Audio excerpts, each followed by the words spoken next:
It's 11 p.m. You're lying in bed. Your phone is in your hand. You're not looking for anything in particular. You're just scrolling.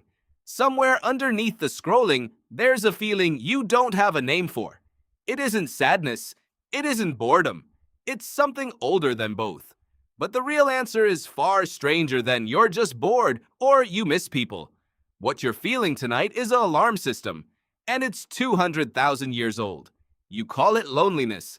Your brain calls it something else entirely.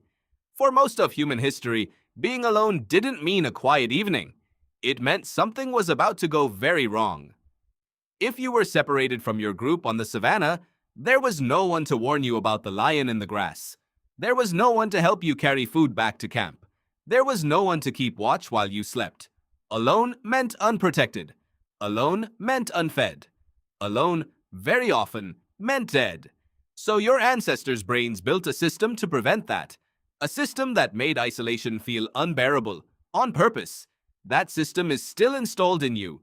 It hasn't been updated in 200,000 years. And tonight, it's going off, even though there's no lion, no missing hunting party, no real danger at all. Just a quiet apartment and a phone screen. Here's where it gets interesting. The psychologist John Cacioppo spent decades studying loneliness, and he didn't treat it as an emotion at all. He treated it as a biological signal, the same category as hunger or thirst. Hunger tells you your body is low on fuel. Thirst tells you you're low on water.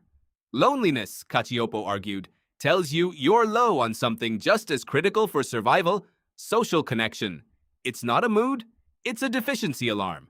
And like any alarm, it doesn't just sit quietly in the background. It changes your entire body. When you feel lonely, your brain doesn't calm down. It goes on alert.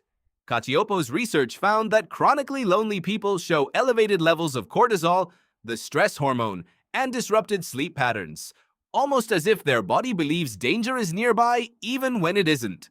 Why would isolation trigger a stress response? Because for nearly all of human history, isolation was danger. Your body isn't malfunctioning when it panics a little in an empty room. It's running exactly the program it was built to run. But to understand why this alarm is so loud, you have to go back further than any one person's life. You have to go back to the very shape of the human group. The anthropologist Robin Dunbar studied primate brains and human social groups and found something remarkable. The size of a primate's social group correlates almost perfectly with the size of a particular region of its brain, the neocortex. Bigger social brain, bigger group. And when Dunbar ran the numbers for humans, he arrived at a now famous figure, roughly 150. That's the estimated number of stable relationships a human brain is built to track and maintain. Not thousands of followers, not hundreds of contacts. About 150 people you could call, show up for, and depend on. Why does that number matter to your loneliness tonight? Because your brain isn't built for isolation, and it isn't built for crowds either. It's built for a tight, interdependent web of people who know you and who you know back. Modern life scattered that web. You might have coworkers, followers, acquaintances, group chats. But how many of those 150 evolutionary slots are actually filled with people who'd notice if you disappeared for a week? For a lot of people, the honest answer is not many. And your brain notices the gap, even if you don't consciously count it. This is where the story gets stranger still, because loneliness didn't just protect the individual, it protected the species. The primatologist and anthropologist Sarah Blaffer-Hrdy proposed something that reshaped how researchers think about early human survival. She argued that human children were raised not by one or two parents, but by a whole rotating cast of caregivers, aunts, grandmothers, older siblings, unrelated group members. She called this cooperative breeding. Human infants are unusually demanding. They're born early, helpless, and slow to mature compared to other primates. A single mother could not have kept an early human infant alive alone. It took a group. It took connection. Which means the drive to belong isn't a soft, sentimental extra. It's a hard survival requirement baked into the species by millions of years of children who didn't make it without a group, and children who did. You don't just want connection because it feels nice.